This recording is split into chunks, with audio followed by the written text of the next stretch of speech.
to this edition of Look, Lead, Learn, the series where we'll be exploring the ways in which business leaders have navigated change to ultimately learn, adapt, and grow through what has been a very uncertain last few years for us all.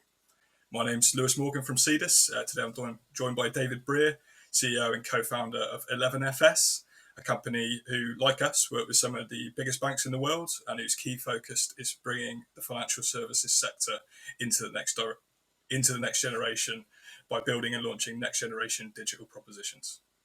David, would you like to introduce yourself and tell us a little bit about 11FS and what it is you do? I think you smashed that. I think that was a great introduction. So, hi everybody. My name is David Brear. As Lewis said, I'm the CEO here at 11FS.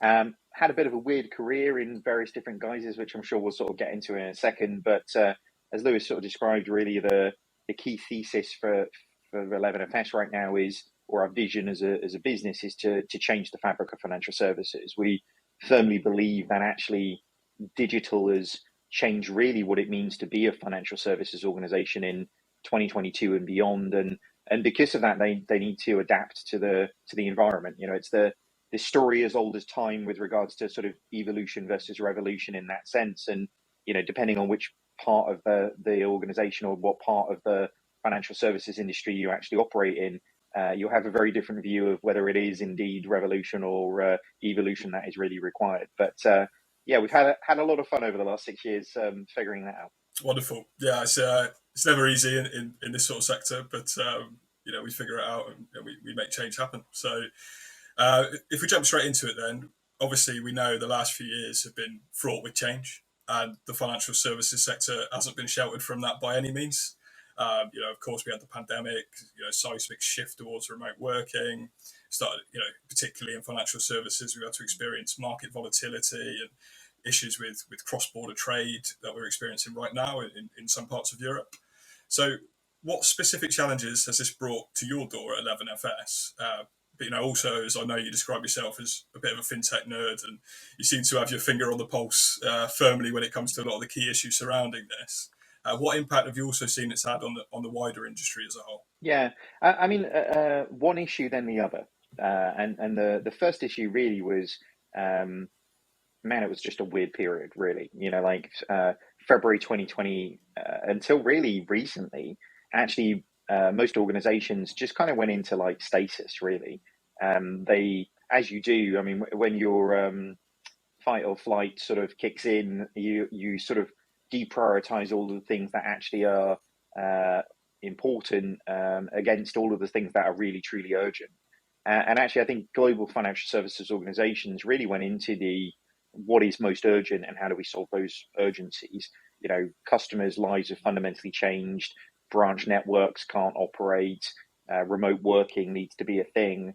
And actually, overnight, really, we saw organizations really prioritize all of those urgencies across the organization, and surprisingly come through many of them very much unscathed in that sense, which is quite amazing, really, given the inertia that we've seen in many of those topics for well over a decade.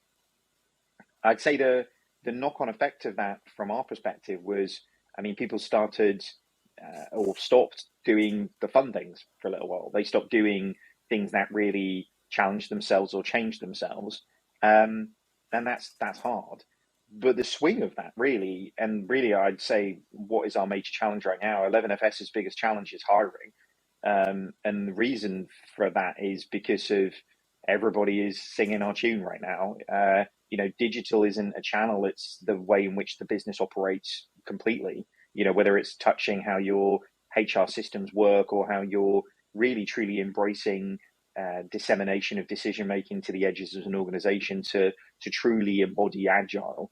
And all of those things require different ways of working, different ways of thinking, and different levels of aspirations of actually what it is that you fundamentally deliver to your customers. So from our perspective, it's when you're a small business in the way that we are, we're 6 years old, we're a couple of hundred people, actually being in a situation where we can land planes as good as you like, as good as anybody in the industry. But landing all of them at the same time is sort of an air traffic control version of work that we've never really had to deal with, in all honesty, to now, because the change adoption curve for digital is slow. You know, the early adopters do their thing, and slowly you get that move. But we are well and truly into the majority of people realizing now that, you know, the emperor's new clothes for a decade is not really got them to the investment, you know, returning what they wanted it to do. And thankfully, you know, the definition of madness is always kind of portrayed as, you know, doing the same thing over and over and again and expecting a different outcome.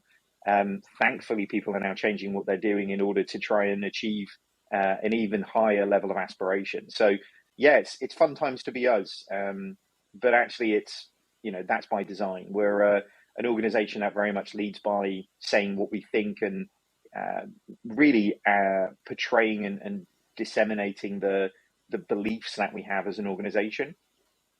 And that works really effectively when you're trying to align a community around a vision that actually no one organization can deliver on its own. So, you know, the more people who are mobilized towards changing the fabric of financial services, the better from our perspective.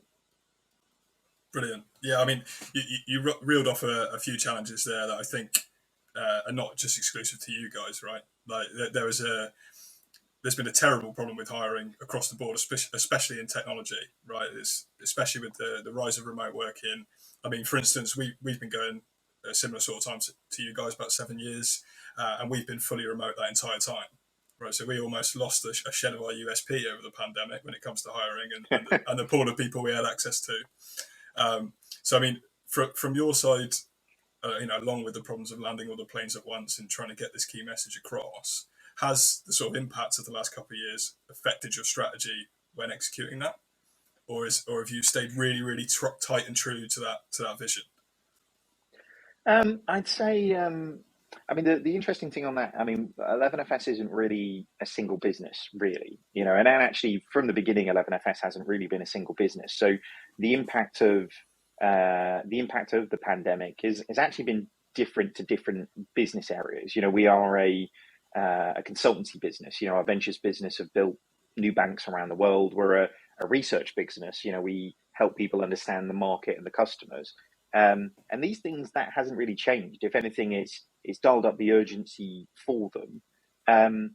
When it comes to our product sides of our business, then actually, you know, the benchmarking product is more relevant than ever.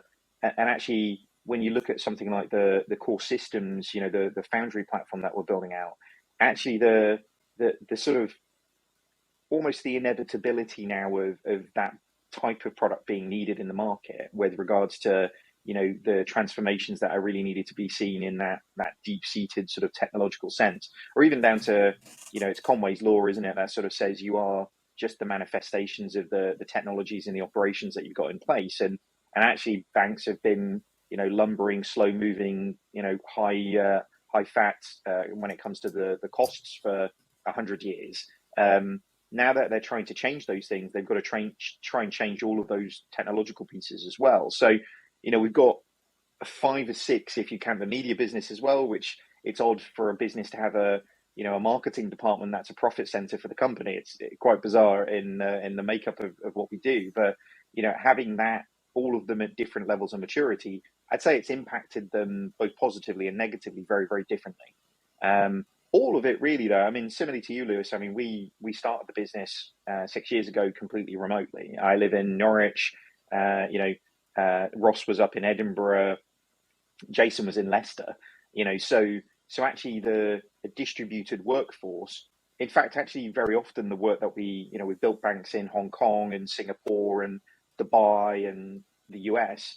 I mean, our teams are always remote from that. We don't send 30 people to, you know, Midwestern America to go and do a thing. We build great relationships. That means it doesn't really matter where you are, and that extends to, from our perspective, it doesn't really matter where you are. I don't care if you're at home or, you know, in a Starbucks or whatever. It's like, actually, it's not where you are, it's what you do that matters, right? So, but that always comes down to the mentality, I think, of the teams, the structures, and the accountability that I think you have to bring to the culture of a company in terms of what those things are. You know, there's a handful of people in the business that I very rarely see, but I trust them explicitly in terms of wherever they are. I know they're doing absolutely the best thing in the world that they can do to achieve the things that they need to achieve. So I think it comes down to the muscle memory and the mentality, the culture of that company, whether those things are really problems or whether they're really opportunities. Don't get me wrong. I think remote working works. I think for existing relationships, it works incredibly well. It's just not as fun. Like, and actually, the just not fun bit, well, you've got to kind of figure out ways of capitalizing on creating moments of fun, or creating sort of serendipity of connectivity, or getting everybody together for a I don't know, a booze up and go out go karting or whatever. Probably not in that order. I'll be honest with you in terms of those two things. I wouldn't. I'm not a big advocate of drinking and driving, but just how do you help reconnect people in a period of time where actually they've spent so much time, really focused on the business, and that's great. But you go to work for much more than just getting paid and doing your job. It's everything around that really makes it fun. Yeah, absolutely. I couldn't have said it better. I think, especially when you're in a kind of growth startup with big ambitions in the sectors that you operate in, and very much that we do as well. I mean, we know from research that culture encourages high performance, right? And it's without having that culture and that shared vision, it's hard to get that out of people. I think when people are incentivized by more than just you know perks and cash in the bank, and they can buy into the wider vision of a business, they get a lot more out of it, and we as business leaders get a lot more out of it as well. It's just how do we? Yeah, it's purpose. I think that's the word, and I think whenever I also say with culture, I think the word that's missing is performance, because what you're trying to drive when people talk about culture, it becomes a very sort of ethereal, football tables and like free lunches and stuff, whereas actually like the thing that you're trying to drive is the performance that you need. Our vision is about changing the fabric of financial services, but our mission as a business is just about unleashing potential. So actually, if we unleash, and that's not the potential of our clients at all, that's the potential of our people. Because actually, 11FS's successes is just the summation of the successes that everybody in the business has on a day-to-day basis. If we put in place the rituals and the rhythms and the processes to encourage people to do the best work that they've ever done, or just at a minimum, I mean, the amount of corporate organizations I've worked either in or with, where the thing that is most important from a strategy perspective and the things that are in people's diary are completely separate. In terms of, we believe this thing is important. Great. When should we meet to do something about it? How's 3 months from Wednesday? And it's like, look, if this is important to you, this should be happening tomorrow. Like, if you haven't thought about how you're going to be doing it when you're leaving the meeting, then this isn't actually really that important to you. So, and we've tested that a few times with clients. To be honest with you, there was a big bank in the UK which was like, yeah, this is a strategic imperative. Can we talk in September? And it was like March, and it's like, I think you're using the word strategy or strategically important in a very different way that we interpret it. So, but I do think that word purpose is so critical. Like, fundamentally, I think money is hygiene. I think many of the things that people think are differentiators in their workplace are just levels of expectations these days in terms of what it is. But actually, I think the purpose, that deeper meaning of why you should care about the company being successful. Well, if you can align that Venn diagram of the things that the business wants to do and the things that an individual will gain meaning from, will deliver on their purpose, then people perform at a higher level than even they would think that they would be able to do. And it's not, and my focus always on culture, values, and purpose is not a idealistic or some sort of ideology of hugs in the morning and everybody being permanently happy type thing. It's more that actually, if everybody really wants to perform at the highest level, you need the environment, the variables to be right to make that happen. Which for me goes back much more to my sporting days than it does my business days, because you wouldn't expect a marathon runner to run amazing times on an empty stomach. You wouldn't expect a boxer to turn up and not have got his mind right as much as he's got his biceps right, and actually, if you think about it, it just makes sense, doesn't it? But playing that out in the reality of a business world, when you're deeply fixated with your P&L, or this client thing, or losing this thing, or this person's quit, or whatever, like actually in that context of it, your values, your purpose, your meaning are often the first thing to be thrown over the side when you're trying to sort of reduce drag. But for me, it will be the thing that I go down with the ship with, because if we lose ourselves, we lose everything, quite frankly.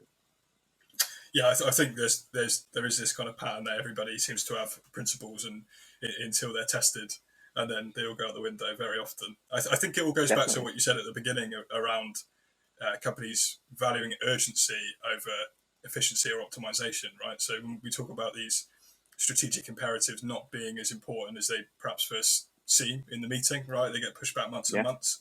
I think, especially larger organizations and especially banks and big financial services, they often get caught in this cycle of firefighting or rushing to firm delivery dates and not having that time to step back and really look at the bigger picture about how do we achieve what we're trying to achieve better. Yeah, I think particularly when it's hard.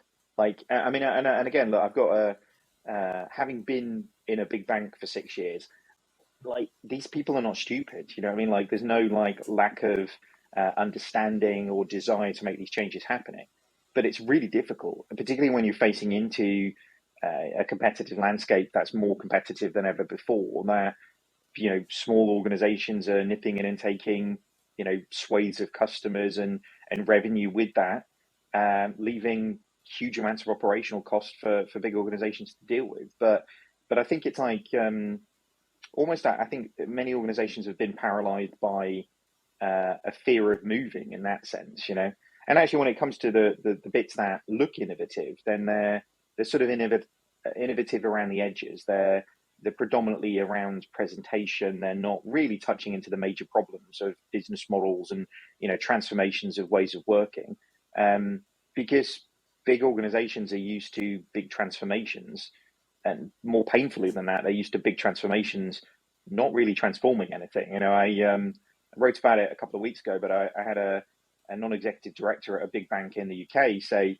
the problem with us is we keep going into a chrysalis from being a caterpillar and coming out a caterpillar again, forgetting that we wanted to be a butterfly. And it's like, you see that pattern being replicated in many big organizations. And look, this isn't just a financial services problem. This is like big company issue more broadly, which is the way you've become successful is really, really difficult to let go of, particularly if you need to change it or augment your business model or your fundamental offering to customers. If you look at the car manufacturing right now, I mean, every car manufacturer is having like an existential crisis, because, like, well, we build combustion engines, you know what I mean? And it's like, this electric car thing means like all these engineers, like, we don't need those guys. Like, we need like the electric guys, like, so. And actually, I mean, it's why we're starting to see more and more electric cars from traditional manufacturers be just bizarrely overly complicated in everything that they do. It's the form factor they're used to rather than the form factor that the industry needs or the consumers need. Very often, I think it's where somebody like Tesla has been amazingly successful, is that first principle thinking around, well, what is transportation, or what is really needed in these things, gets you to a very, very different outcome. And very often that's what we work with our clients with. As an example, something like Mox in Hong Kong, working with Standard Chartered to build, not only in one of their biggest territories, but right under the nose of their biggest competitor, what is now the biggest downloaded app in Hong Kong. Was a really interesting challenge, but so much of that was in very similar way that it was with Alison Rose when we were building out Metal in NatWest. It's letting go of those things that for certain, because actually they're no longer relevant to the market. The customer problems, the change in the market, technological advancements. These things mean the things that we think we know, we probably don't know anymore.